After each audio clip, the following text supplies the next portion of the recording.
이제 오늘부터 이 에베소서 4장, 이 4장부터 에베소서는 우리의 신앙면에 있어서 신학적이고 교리적인 측면에서 이제 보다 실질적이고 실천적인 그러한 문제로 그 초점이 옮겨가고 있습니다. 앞서 1장에서 3장까지는 그 사도 바울께서 우리를 향한, 즉 교회와 우리 성도를 향한 하나님의 위대하시고 놀라우신 계획과 비밀이 무엇인지를 설명하면서 에베소 성도들을 위해 기도하셨습니다.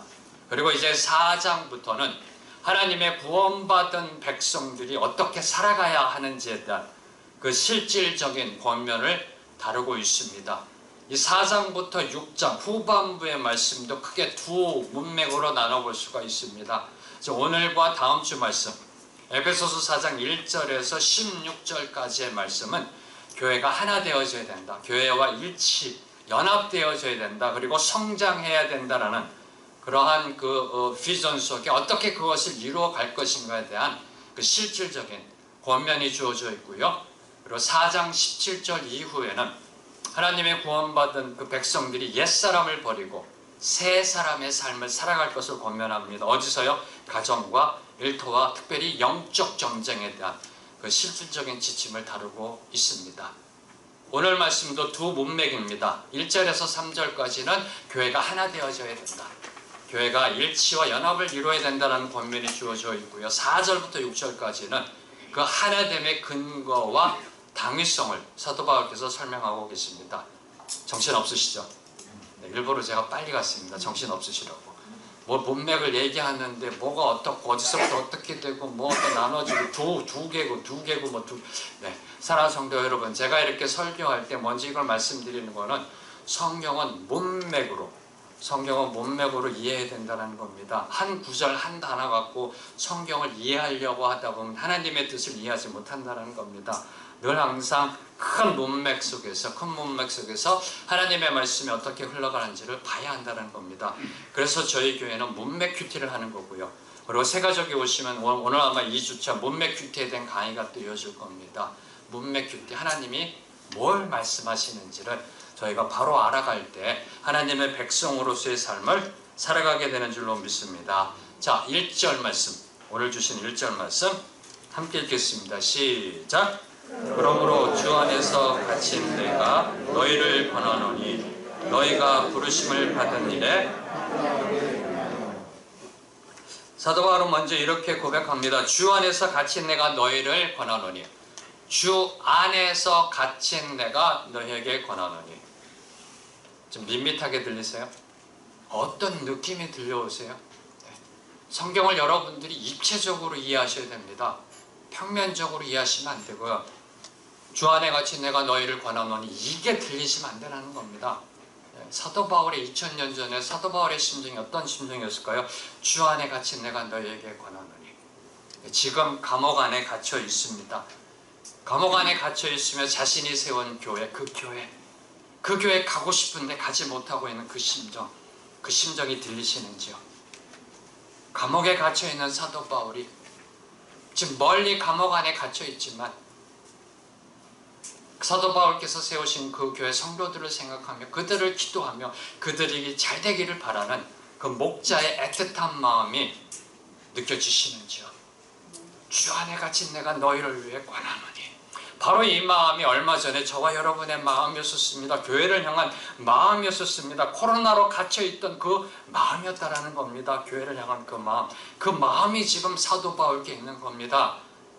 비록 세상 감옥은 사도 바울의 육신을 감옥 안에 갇혀놓게 만들었지만 교회를 향한 사랑, 교회를 향한 그 애틋한 마음까지는 가둬놓지 못했다라는 겁니다. 사도 바울께서 그 마음으로 에베소 성도들을 위해 편지를 쓰고 있는 겁니다. 권면하고 있는 겁니다. 그럼 그 사도 바울께서 감옥 안에서 권면한 내용은 뭘까요? 감옥에서조차 말씀하고 싶었던 거, 호소하고 싶었던 거, 이것만은 꼭 지켜야 된다고 하셨던 건 뭘까요? 기독교의 역사를 보면 늘 항상 감옥 안에 계신 우리 기독교의 선배들께서 늘 신앙의 본질을 선포하셨던 걸 알 수가 있습니다. 주기철 목사님, 손양원 목사님, 보네퍼 목사님. 감옥 안에 갇혀 있을 때 사심이 제어해지고요. 늘 항상 하나님 나라의 본질과 신앙의 본질이 선포되게 되어 있습니다. 오늘 사도 바울께서 로마 감옥 안에 갇히며 에베소 성도들을 위해 애타게 호소하고 있는 그 핵심은 저희들이 읽은 1절 말씀에 너희가 부르심을 받은 일에 합당하게 행하라. 너희가 부르심을 받은 일에 합당하게 행하라 라고 이야기하고 있습니다. 부르심을 받은 일에 합당하게 행하라. 부르심을 받은 일에. 혹시 하나님으로부터 전화 받으셨는지요? 부르심을 받았다. 하나님으로부터 콜링을 받으셨는지요? 그 부르심이 뭔지를 알아야 저희들이 거기에 합당하게 살아갈 수가 있는 겁니다. 여기에 부르심을 받으니라는 그 원어 에클레데테는 수동태로 쓰여져 있습니다. 무슨 뜻일까요? 그 부르심은 첫째, 하나님에 의한 부르심이다. 그리고 그 원어가 교회라는 원어와 어근이 같습니다. 에클레시아. 무슨 뜻일까요? 교회로의 부르심이라는 겁니다. 저와 여러분이 안 믿는 자리에서 이제 믿는 하나님의 백성으로 나아가는 그 구원으로의 부르심, 그 본질적인 그 부르심을 의미하기라기보다는 하나님에 의해 이제 교회 공동체로, 교회 구성원으로 부르심을 받았다는 겁니다. 교회 다니는 사람이 됐다는 겁니다. 교회의 한 성도가 됐다. 이 교회의 성도로 부르심을 받은 일에 합당하게 행하라고 지금 사도 바울께서 권면하고 있는 겁니다. 이는 다시 말해 교회는 하나님의 부르심을 받은 성도들의 공동체라는 진리를 다시 한번 확인시켜주고 있는 겁니다. 오늘날 이 부분이 무너지고 있는 겁니다. 이 교회에서 저 교회로 옮겨가실 때, 수평이동하실 때 이 부분을 놓치고 갑니다. 오늘날 교회에서 다른 교회로 이렇게 옮겨가실 때 보면, 죄송합니다만 표현이, 쇼핑하듯이 내 마음에 맞는 교회, 내 수준에 맞는 교회, 계산기 두드리시면서 찬양이 어떻고 설교가 어떻고 예배당의 디자인은 어떻고 성도들의 모습은 어떻고 나하고 신분이 좀 안 맞는 것, 상당히 위험한 지경에 와 있는 교회가 21세기 성도들이라는 겁니다. 이 교회에서 저 교회로 옮겨갈 때 저와 여러분이 주의해야 될 것, 하나님의 부르심인가? 하나님의 부르심인가?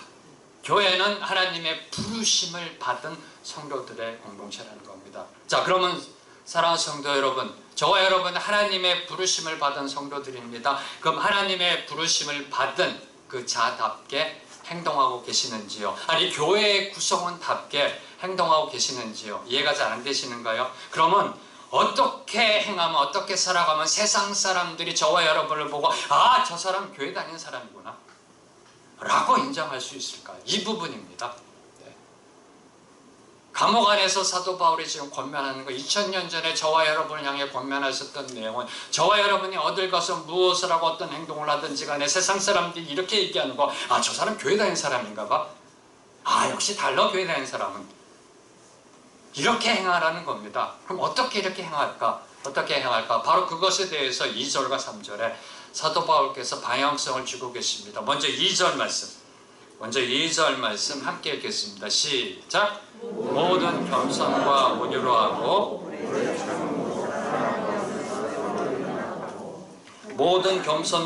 하고 오래 참음으로 사랑 가운데서 서로 용납하고.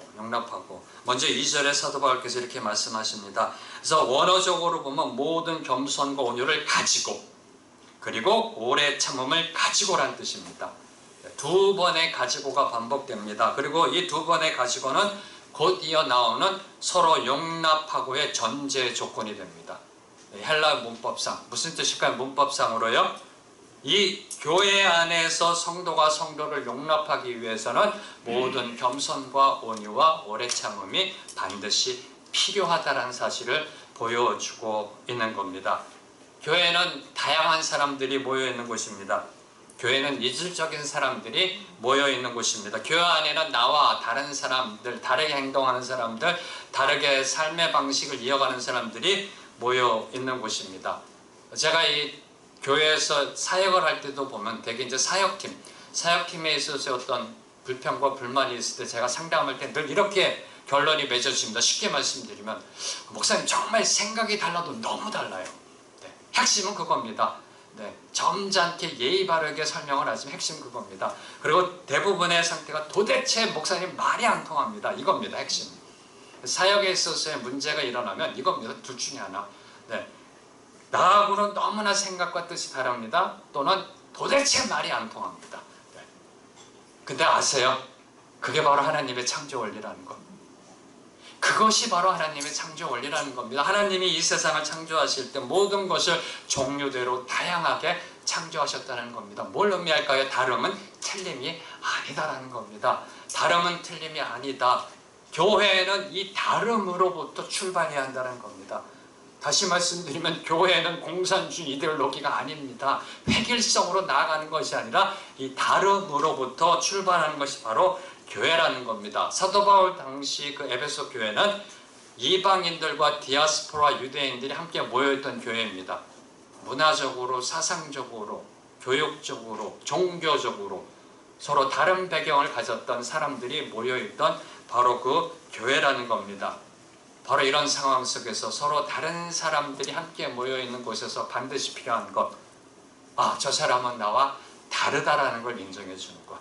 바로 그 다름을 있는 그대로 받아들이고 이해하는 관대함이 필요하다는 겁니다. 바로 이것이 사도 바울께서 얘기하는 용납입니다. 바로 이것이 서로 용납하라. 그래서 저는 이 말씀을 묵상하면서 용납을 한번 이렇게, 아니죠, 성령께서 주셔서 이렇게 정해봤습니다. 용납은 서로 다름을 담는 그릇이다. 역시 반응이 썰렁할 줄 알았습니다. 뭔가 좀 깊은 감동이 있을 줄 알았는데요. 저는 너무나 깊은 감동을 받았거든요. 묵상하면서 용납을 어떻게 설명할까 하는데 하나님이 주시는 마음이 서로 다름을 담아낼 수 있는 그릇이다. 이제 고개 끄덕끄덕 해주셔서 감사합니다. 이 서로 다름을 담는 이 그릇, 용납. 이 용납이라는 그릇에 우리 서로 다름을 담기 위해서 사도 바울께서 제일 먼저 언급하고 있는, 제시하고 있는 성품이 바로 온유입니다. 온유. 그래서 겸손입니다. 그래서 이 2절에 보면 모든 겸손과 온유로 하고 오래 참음으로 해서 겸손을 제일 먼저 말씀하고 계시는데 모든 겸손입니다. 모든 겸손. 그래서 모든 면에서 겸손하라. 24시간 365일 겸손하라. 무엇을 하든 어디에 있든 겸손하라는 겁니다. 네. 그럼 겸손이 뭘까요? 누가 겸손한 사람일까요? 누가 겸손한 사람일까요? 겸손한 사람은 나는 겸손하지 않다라고 말하는 사람입니다. 동의하시는지요? 네. 정말로 겸손한 사람은 나는 교만하다라고 말하는 사람입니다. 동의하시는지요? 네. 이와 반대로 교만한 사람은 나는 교만하지 않다라고 말하는 사람입니다. 정말로 구제불능에 교만한 사람은 나는 겸손하다라고 말하는 사람입니다. 이것도 별 반응이 없으시네요. 자, 그러면 여러분은 어디에 속해 계시는지요? 이 네 가지의 유형 중에 여러분은 과연 어디에 속하고 계시는지요? 목사님 4개 다 잊어버렸는데요. 나중에 홈페이지나 유튜브를 보고 다시 한번 보시면서 묵상해 보시길 바랍니다. 이 성경을 보면 이 겸손이라는 단어가 나와 있는 그 단어들의 용례를 쭉 살펴보면요, 세상에 말하고 있는 겸손과 본질적으로 다릅니다. 단순하게 사람 앞에서 나를 낮추는 그 도덕적 겸양이나 예의를 이야기하고 있지 않습니다. 쉽게 말씀드리면 유교적 의미의 겸손이 아니라는 겁니다. 쉽게 말씀드리면 네네 안녕하세요, 네네 감사합니다, 이게 겸손이 아니라는 겁니다. 복음서에 나와 있는 예수님의 모습 속에 그 어느 곳에서도 네 안녕하세요 이런 모습은 예수님을 찾아볼 수가 없습니다. 성경에서 말하고 있는 겸손은 하나님과의 관계에서의 낮아짐입니다.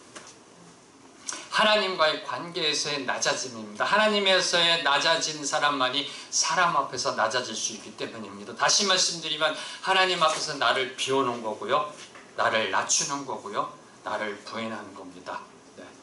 그래서 저는 겸손을 이렇게 한번 또 정해봤습니다. 나의 가치 없음을 인정하는 것에서부터 겸손은 시작된다.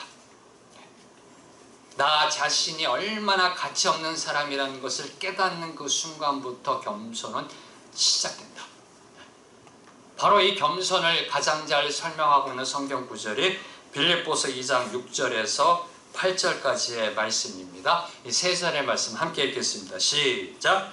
그는 근본 하나님의 본체시나 오히려 자기를 비워 종의 형체를 가지사 사람들과 같이 되셨고 사람의 모형으로 나타나사 자기를 낮추시고 죽기까지 복종하셨으니 곧 십자가에 죽으심이라. 네, 바로 이것이 겸손이 무엇인지를 보여주고 있는, 다시 한번 6절부터 8절까지 좀 보여주실래요? 우리 성도님들께. 네. 자, 6절에 보면은 예수님은 근본 하나님의 본체이십니다. 하나님이십니다. 근데 동등됨을 취하지 않으셨다는 겁니다. 네. 그리고 낮아지십니다. 비우십니다. 자기를 비우시고 하나님이신 그분이 종의 형체로 사람이 되십니다. 그리고 자기를 낮추셔서 사람이 되십니다. 신이 사람이 됩니다. 그리고 더 내려가셔 죽음까지 내려가십니다. 바로 이것이 성경에서 이야기하는 겸손이라는 겁니다. 예수님 그 자체가 겸손이고요. 예수님의 성육신과 십자가 죽음이 바로 겸손의 극치라는 겁니다. 바로 그 예수님이 오늘 저와 여러분에게 이렇게 명령하고 계십니다. 나는 마음이 온유하고 겸손하니 나의 멍에를 메고 내게 배우라. 예수님께 배우고 계시는지요? 나는 온유하고 겸손하니 나의 멍에를 메고 내게 배우라. 내게 배우라. 예수 그리스도의 십자가 은혜로 구원받은 저와 여러분은 그 어느 누구도 예외 없이 예수님께 나아가 배워야 합니다. 아니, 겸손을 이루어 가야 할 책임과 의무가 있다라는 겁니다. 예수님은 명령하셨습니다. 권면이 아닙니다. 해도 되고 안 해도 되고가 아니라 내게 와서 배우라. 배우고 계시는지요? 이 시간에 하나님께 한 목소리로 고백하며 결단하겠습니다. 따라하십시오. 항상 겸손하겠습니다. 예수님께 배우겠습니다. 하나님이 들으셨습니다. 하나님이 들으셨습니다. 이제 그 약속을 지켜 나아가시게 되기를 축복합니다. 오늘 또 목사에게 걸린 것 같나요? 뭔가요? 여러분에게 축복해주고 싶어서 이게 축복입니다. 자, 두 번째로 그 다음으로 사도 바울이 언급한 성품은 온유입니다. 온유. 네, 온유. 겸손은 마음가짐입니다. 근데 이 온유는 그 겸손함으로 나타나는 행동입니다. 자, 그럼 온유라는 것이 구체적으로 무엇일까? 온유. 그래서 한번 온유를 이 사전을 찾아봤습니다. 사전적 의미를 봤더니 성격, 태도 따위가 온화하고 부드러움이다 라고 기록되어 있습니다. 그리고 덧붙여서 웬만해선 화를 내지 않고 설령 부당한 일을 당해도 가능한 한 참고 침묵하는 온순한 모습이다 라고 이야기하고 있습니다. 아마 대부분의 우리 성도님께서도 온유하면 이런 생각이 드실 겁니다. 그렇죠? 네, 우리 교회 내에서도 참 온유하면 떠오르시는 우리 집사님들이 계십니다. 이렇게 온유. 근데 성경에서 말하고 있는 온유는 이 부분만을 가리키는 게 아니라는 겁니다. 단순히 온순하고 부드러운 성품만을 가리키는 것이 아니라는 겁니다. 성경에서 이야기하고 있는 이 온유의 원어적인 의미 속에 이런 의미가 있습니다. 야성적 본성을 길들이다라는 뜻이 있습니다. 야성적 본성을 길들이다. 단순히 온화하고 부드러운 성품만을 이야기하는 것이 아니라 야성적인 본성을 길들이다. 제가 어렸을 때 주말의 극장, 이제 향수가 젖어 드시는지요? 토요일날 되면 주말의 극장 하면 꼭 서부영화. 서부영화 할 때는 부모님의 그 핀잔과 그 눈총을 받아가면서 그 서부영화를 보고 싶어서 서부영화를 봤던, 제 생각에 밤 10시쯤 했던 것 같아요. 맞죠? 여러분, 서부영화가 이루어지면 가끔가다 인디안 구역에서 야생마를 이 백인들이 잡아다가 길들이는 모습이 나옵니다. 기억이 나시는지요? 그 야생마를 길들여가는 모습, 이게 바로 온유라는 겁니다. 온유. 이해가 되시는지요?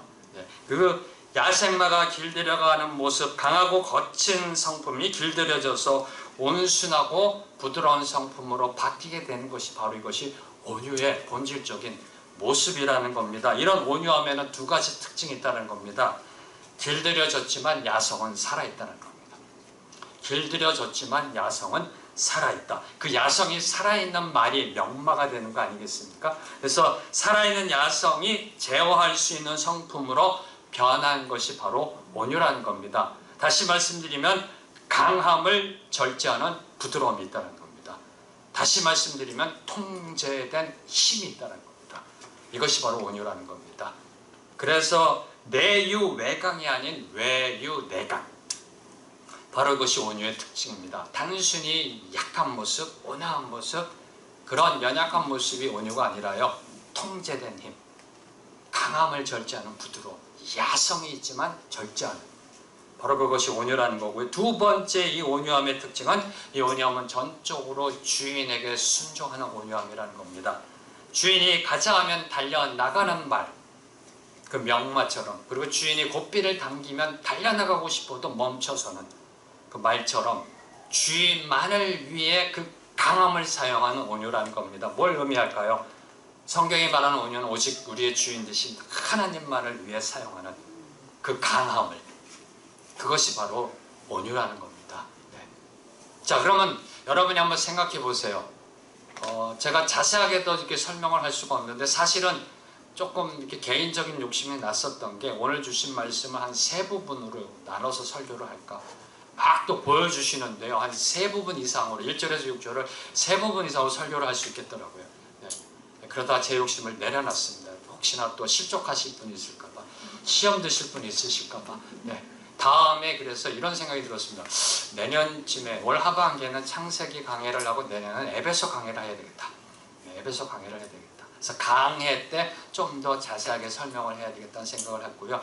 비록 적은 양으로 제가 온유를 설명해 드렸습니다만, 이런 온유한 사람이 과연 어떤 사람인가 한번 머릿속에 떠올려 보시고요. 네, 그리고 특별히 성경적 인물 속에 누가 온유한 사람일까 한번 떠올려 보시기 바랍니다. 성경적 인물 속에 아브라함, 이삭, 모세, 다윗, 솔로몬, 사도 바울 등등등등등, 베드로, 누가 온유한 사람일까?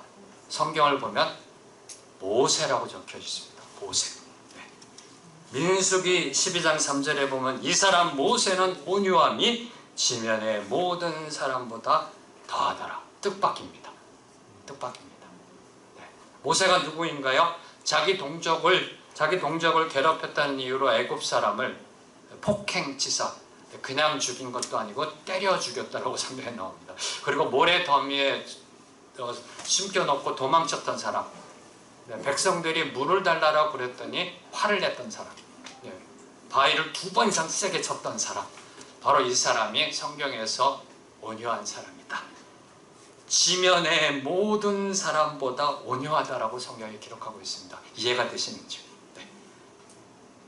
어떻게 그러면 모세가 이렇게 거칠고 강했던, 상당히 폭력적이었던, 좀 즉각적으로 행동하는 성품이었던 이런 모세가 어떻게 가장 온유한 사람이다 라는 하나님의 평판을 받게 되었을까요?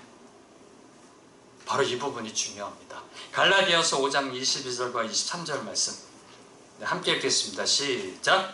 오직 성령의 열매는 사랑과 희락과 화평과 오래 참음과 자비와 양선과 충성과 온유와 절제니 이 같은 것을 금지할 법이 없느니라. 온유는 성령의 열매라는 겁니다.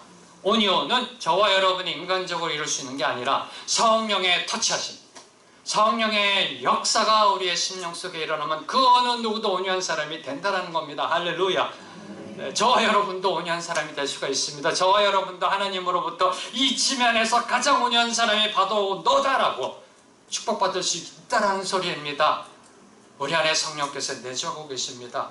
우리 안에 내주하신 그 성령님의 역사가 저와 여러분의 심령을 온유한 사람으로 바꿔놓게 되기를 주님의 이름으로 축복합니다. 오늘 이 시간부터 여러분은 온유한 사람이 될지어다. 나중에 저 하늘나라 가면 모세와 같은 동호회 클럽, 온유 클럽에 들어가게 될 줄로 믿습니다. 세 번째로 이제 마지막으로 서로 용납하기 위해 필요한 성품은 오래 참음이다라고 2절에 이야기하고 있습니다. 오래 참음하면 제가 딱 떠올랐던 게요, 단 1초도 망설임 없이 떠올랐던 게, 어렸을 때 목욕탕 가면 열탕에 들어가서 오래 참는 거, 이게 그냥 딱 떠오르더라고요.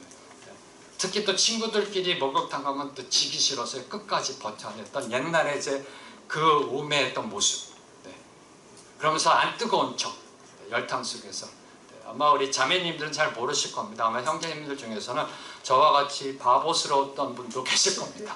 열탕에 들어가서 오랫동안 그리고 시원하다라고 또 해줘야지 또 친구들이 또 이렇게 물어보는 인내 훈련이 오래 참. 이것이 성경에서 말하는 오래 참음이 아니라는 겁니다. 단순히 시간을 참아내고 그 시간을 기다리고 그 시간이 끝이 오기까지 기다리고 있는 것이 바로 오래 참음이 아니라는 겁니다. 성경에 말하는 오래 참음은 고난과 위기와 어려움과 어떤 문제 속에서 그 인내하며 믿음의 연단까지 이루어가는 것을 오래 참음이다라고 이야기하는 겁니다. 단순히 인내하는 것이 아니라 믿음의 연단까지 나아가야 된다. 그저 입국 다물고 묵묵히 참고 견뎌내는 것이 오래 참이 아니라 그 인내를 통해 믿음의 연단까지 이루어가는 것, 바로 이것이 오래 참음이라는 겁니다. 그래서 이러한 오래 참음은 또한 저와 여러분, 우리 인간의 의지와 노력으로는 이룰 수 없습니다. 특히 오늘날 21세기를 살아가고 있는 저와 여러분은 절대로 이걸 이룰 수가 없습니다. 왜요? 우리 사회는 점점점 즉각적인 결과와 즉각적인 만족을 요구하는 인스턴트 세상으로 변해가고 있기 때문에 그 어느 나라를 봐도요, 아직까지는 그래도 아프리카나 남미 안쪽에 있는 원주민들이 살고 계시는 지역은 그래도 아직까지는 괜찮은데 도시화되고 문명화된 그 국가에 있어서는 점점 인스턴트 세상으로 가고 있습니다.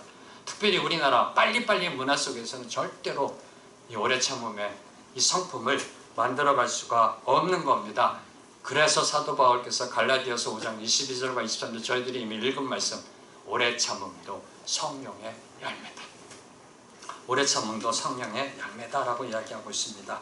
자, 그러면 우리가 특별히 성도로서 하나님의 백성으로서 오래 참아야 할 것 중에 가장 대표적인 걸 예를 든다면 뭘 딱 꼭 꼽겠습니까?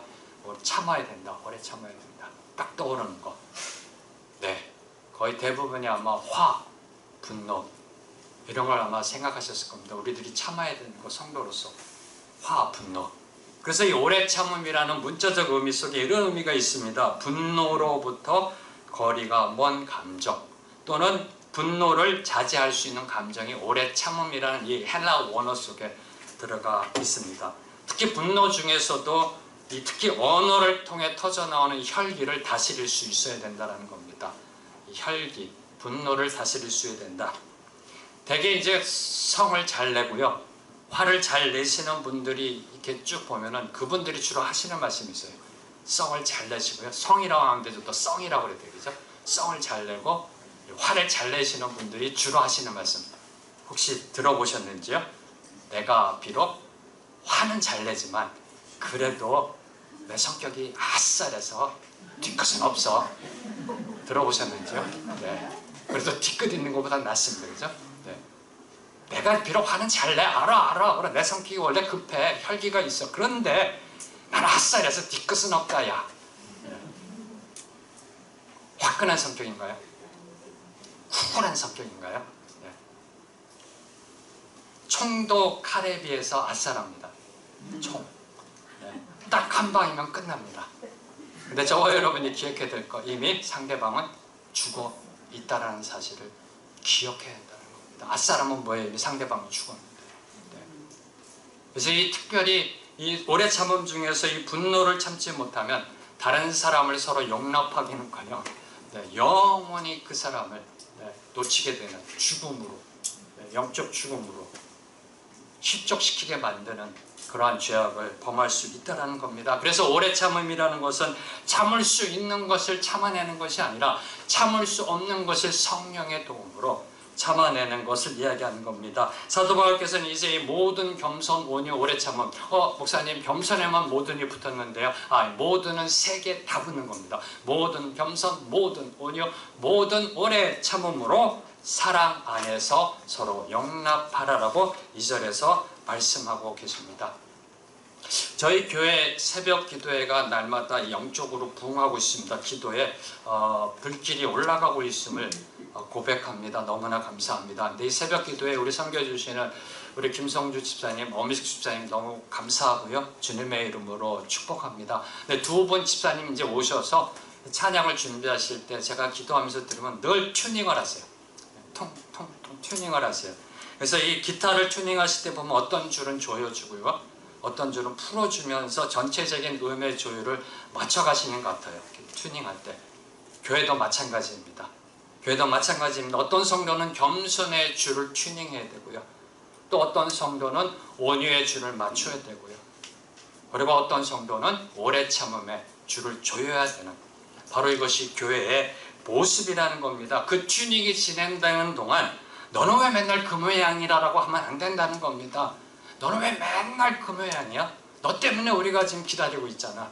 서로 정죄하고 비판하는 것이 아니라 서로가 서로를 모든 겸손과 온유와 오래 참음으로 용납할 때 아름다운 선율과 화음을 만들어가는 교회가 된다라는 사실입니다. 바로 이 겸손, 온유, 오래 참음이 바로 사랑입니다.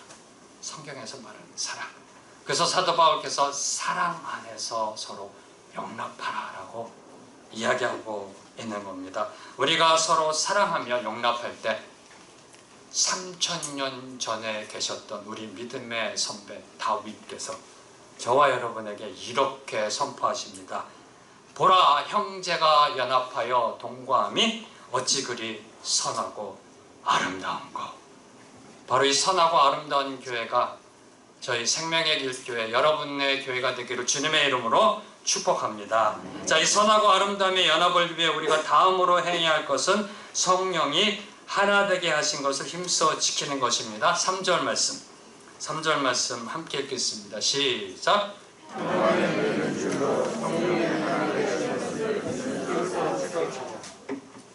서로 아무 관계가 없고 서로 이질적이며 다양한 사람들이 이 십자가의 은혜와 성령의 역사로 서로 간에 있었던 그 허물, 그 담을 허물고서 서로 하나가 되었습니다. 한 몸을 이루었습니다. 그리고 겸손과 온유와 오래 참음으로 사랑 안에서 서로 용납하며 교회의 공동체를 이루었습니다.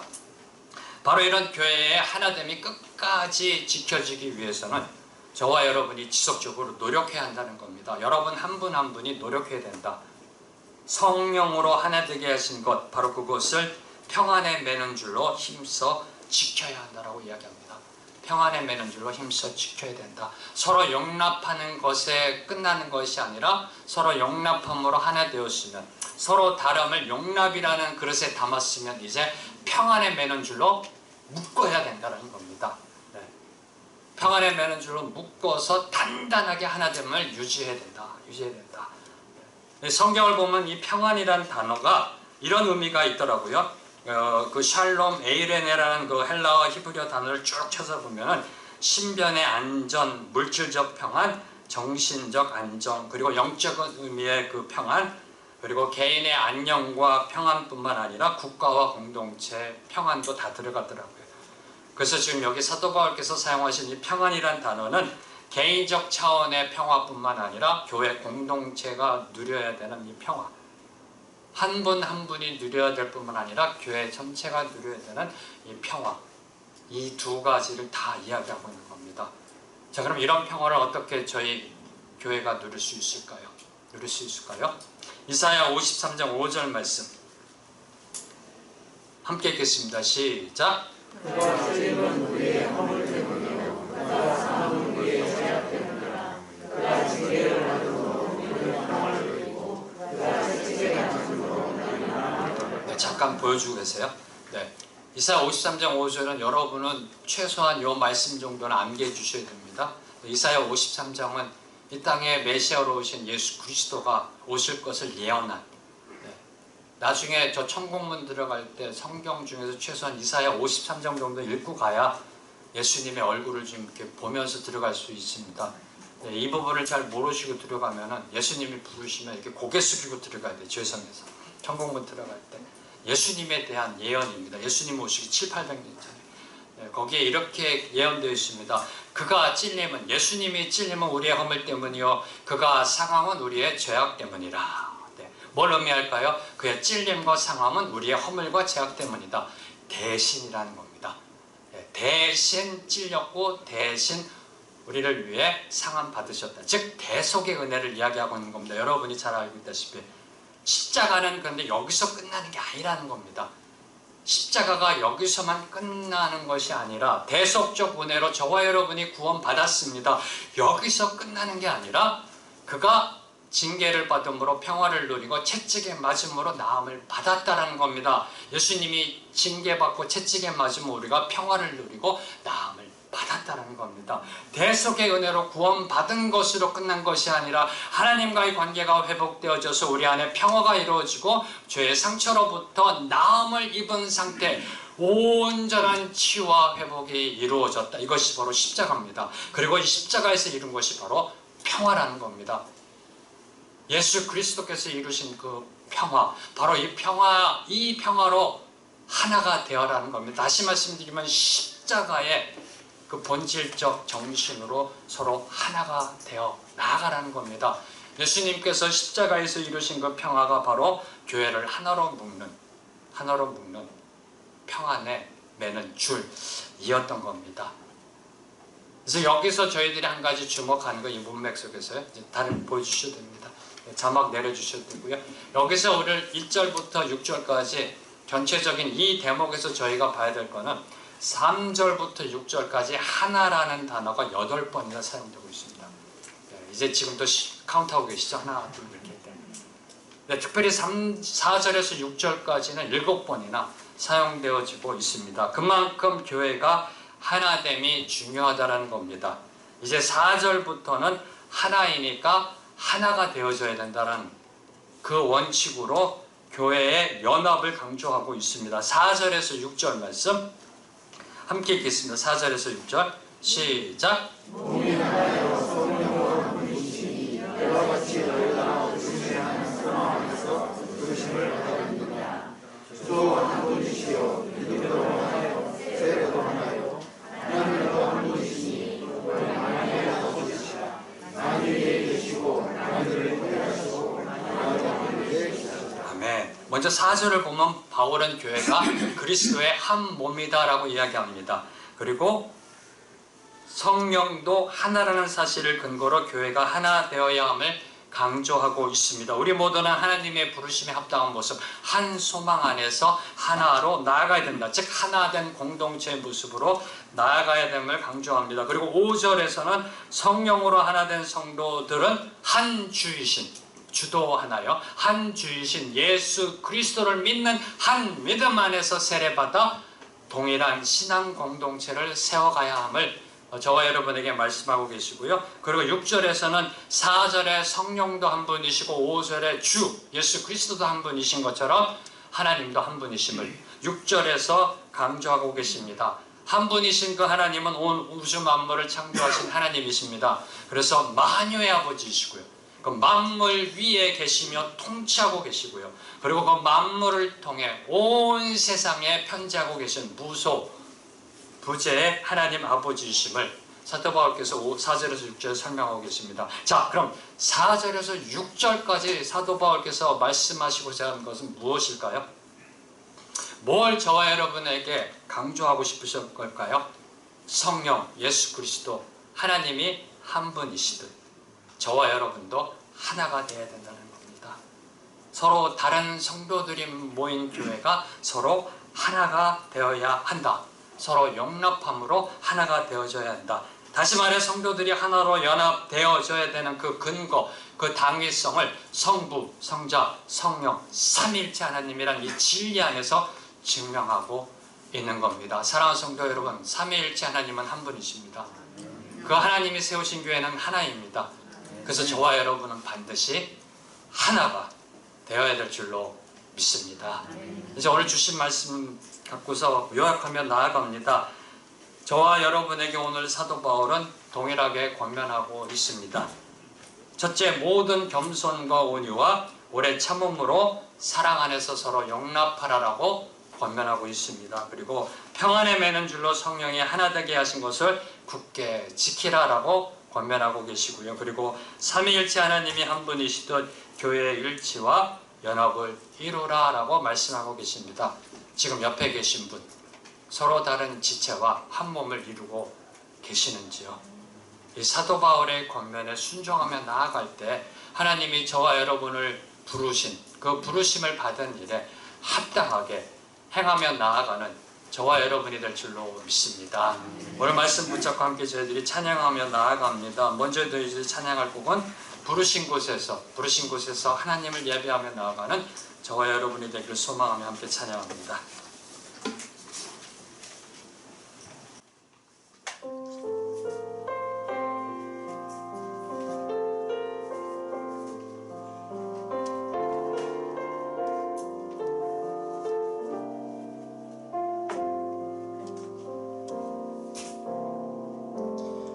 따스한 성령님 마음으로 원해 내 몸을 감싸며 주어지는 평안함 만족함을 느끼네 사랑과 진리에 사랑과 진리에 한절이 믿거네 내 몸을 감싸며 주어지는 평안함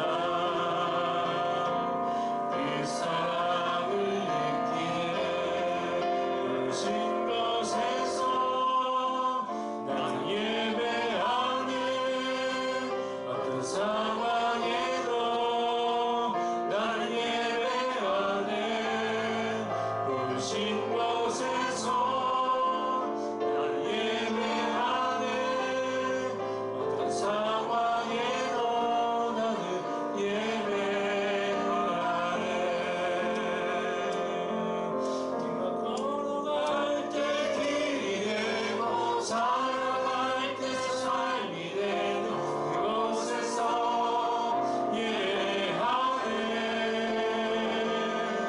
내가 걸어갈 때 길이 되고 살아갈 때 삶이 되는 그곳에서 예배하네 부르신 곳에서 난 예배하네 어떤 상황에도 나는 예배하네 부르신 곳에서 나는 예배하네 어떤 상황에도 나는 예배하네 교회를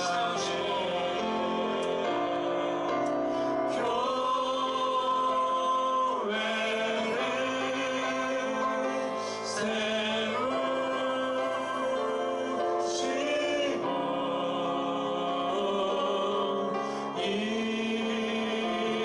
땅 고쳐주소서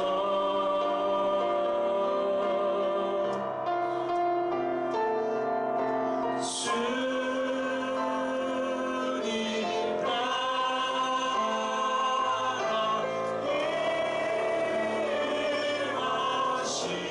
임하시고 주 뜻 이루어지리라 주의 백성이 우리는 주의 백성이여니 주의 그 길을 선포